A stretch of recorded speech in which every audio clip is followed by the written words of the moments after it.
भगवान ना करे किसी के साथ ऐसी घटना हो। दोस्तों शाम का वक्त था, एक लड़का अपने शरीर की जरूरत पूरा करने के लिए दिल्ली की जेबी रोड पे जाता है। वहां पे एक से एक बढ़ के कोठे उसको मिलते हैं, जहां पे वो एक कोठे के अंदर जाता है, जहां पे उसको एक खूबसूरत लड़की दिखाई देती है। एक से एक खूबसूरत लड़कियां होती हैं, जिसके एक लड़की के साथ मिलता जुलता है, और वो लड़की उससे 2,000 रुपए ले लेती है और उसको कहती है, जैसे ही जाता है मिलता है, कहता है सेठ जी बड़े दिन बाद। लड़का कहता है कहाँ मैडम, मैं तो पहली बार आया हूँ। कहता हो गया, आप पहली बार आए हैं तो आपको ऐसी चीजें रूबरू कराना हमारा काम है। इसके बाद दोस्तों उसको उस रूम के पास ले जाती है, उसको ढकेल के रूम बंद कर देती है।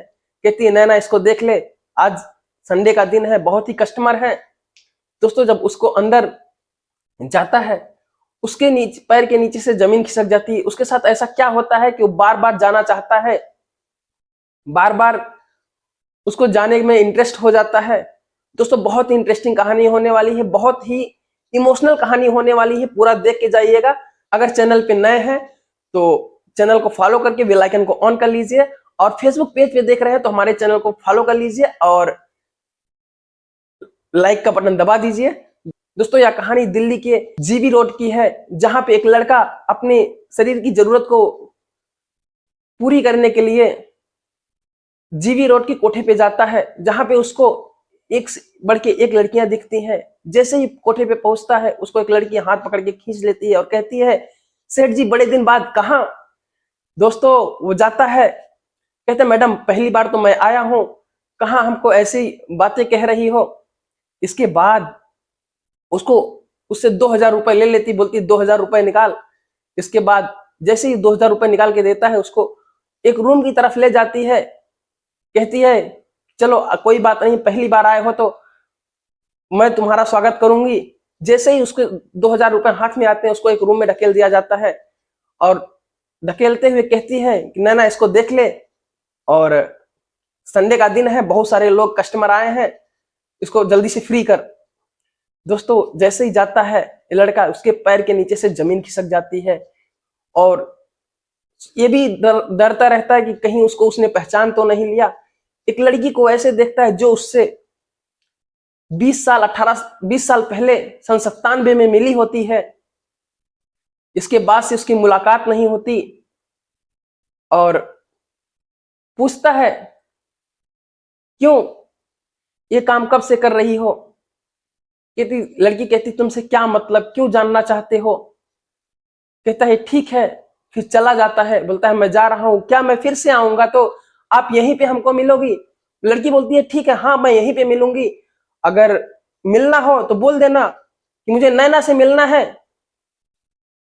खुद ही खुद जो बाहर के लोग होंगे हमको हमसे लाके मिलवा देंगे। दोस्तों एक हफ्ते बाद वो लड़का चला जाता है और अपने दोस्त को फोन करता है। कहता है उसका एक दोस्त होता है, इस लड़के का नाम पंचम होता है, और वो पंचम अपने दोस्त को फोन करता है, बोलता है प्रतिमा एक लड़की जो अपने साथ पढ़ा करती थी, क्या उसके बारे में पता करके बता सकता है तू। लड़का कहता है क्यों, उसके बारे में क्यों जानना चाहता है तू। लड़का कहता है पंचम नहीं, मैं ऐसे ही जानना चाहता हूं, थोड़ा सा पता करके बता क्या है, कैसे है, कहाँ है वो आजकल, जो हमारे साथ 6, 7, 8 में पढ़ा करती थी। कहता है ठीक है, अगर तुझे इतना ही जानना है तो मैं तुझको पता करके बताता हूं। दोस्तों वो जाता है पता करने के लिए उस गांव में, उसका घर। ये लड़का पश्चिम बंगाल के मालदा का रहने वाला होता है, उसी से 3, 4 किलोमीटर दूर उसका घर होता है लड़की का। जब उस गांव में जाके उसका दोस्त पता करता है, तो उसे पता चलता है कि जो प्रतिमा है आज से 20 साल पहले गुम हो चुकी है। उसका कोई अता पता नहीं है, उसके माँ बाप ने काफी दिन तक ढूंढा लेकिन उसका कुछ अता पता नहीं चला। तो दोस्तों ये सारी बात बताता है उसका दोस्त उसको, पंचम को। इसके बाद दोस्तों वह फिर से उसी कोठे पे आता है, और जैसे ही पहुंचता है फिर से उसी अंदाज में वो लड़की कहती है कि सेठ जी बड़े दिन बाद कहाँ दर्शन दिए।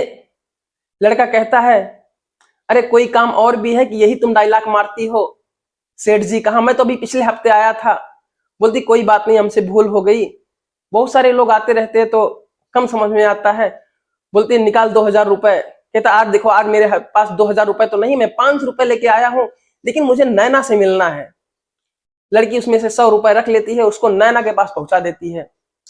नैना के पास जैसे ही पहुंचता है, नैना पहचान लेती है, क्योंकि पंचम जैसे लोग, सभ्य लोग बार बार नहीं आते, बहुत कम ही लोग आते हैं। पंचम सिर्फ चेक करने के लिए गया था कि क्या होता है वहां पे, कैसे होता है, क्योंकि उसने बहुत सुना था ऐसा होता है वैसा होता है।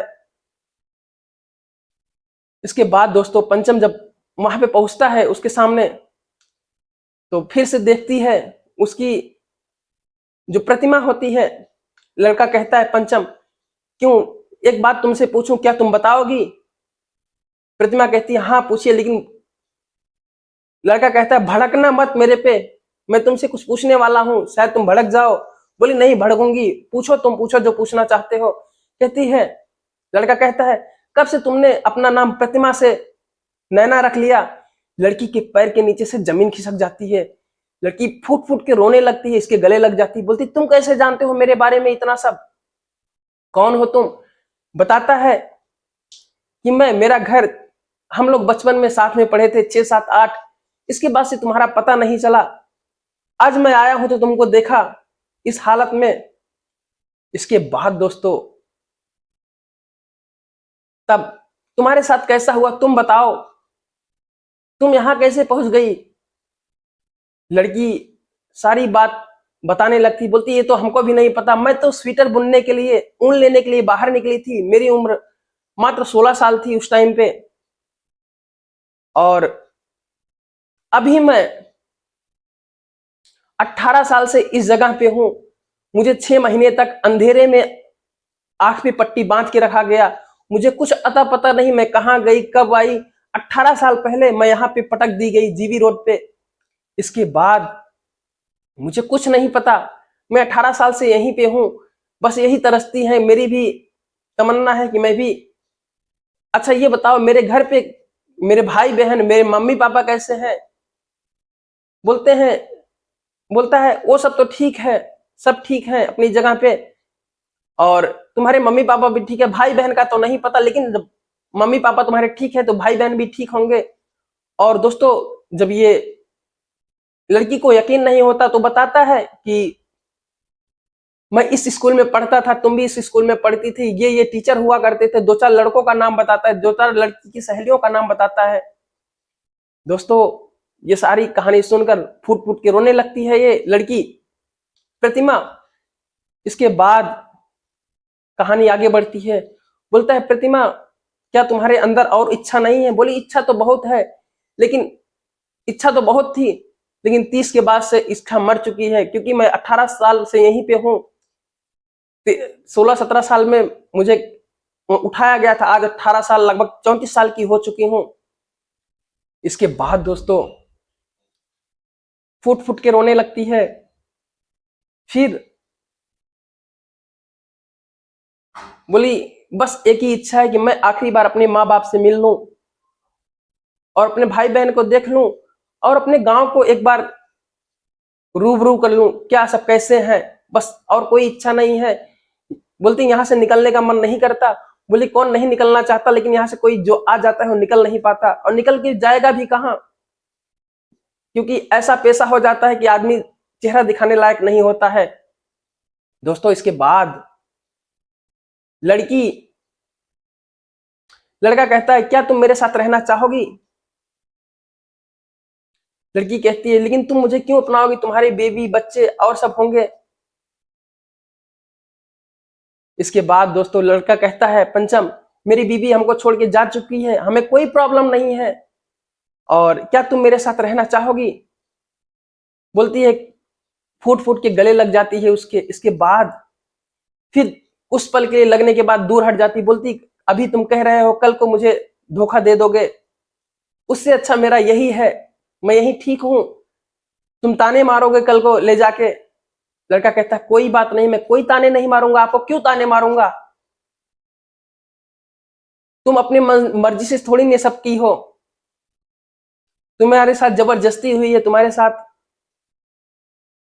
दोस्तों क्या ही बताऊं, मेरा तो दिल भर जा रहा है।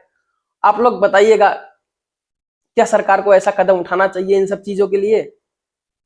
जबरदस्ती होती है लोगों के साथ। इसके बाद दोस्तों वो लड़की रोने लगती, लड़का एक्सेप्ट कर लेता, बोलता ठीक है कोई बात नहीं, मेरी बीवी जा चुकी है हमको छोड़कर, मैं तुमको एक्सेप्ट कर रहा हूं, अगर तुम चाहो तो मेरे साथ रह सकती हो।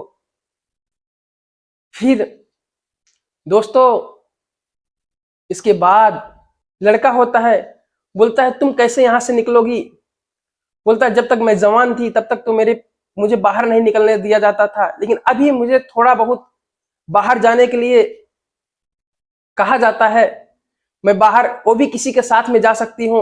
दोस्तों बताती है कि जब तक मैं जवान थी तब तक तो मुझे बाहर का मुंह नहीं देखने दिया जाता था, बाहर की रोशनी तक नहीं मिलती थी, लेकिन अभी मैं थोड़ा बहुत, जब से मैं 34 साल की हो गई, 30 प्लस की हुई है, मुझे बाहर जाने दिया जाता है, क्योंकि उनको पता है कि कहीं जाने वाली नहीं हूँ। वो भी एक आदमी साथ में जाता है निगरानी करने के लिए, मैं कैसे बाहर निकल सकती हूँ?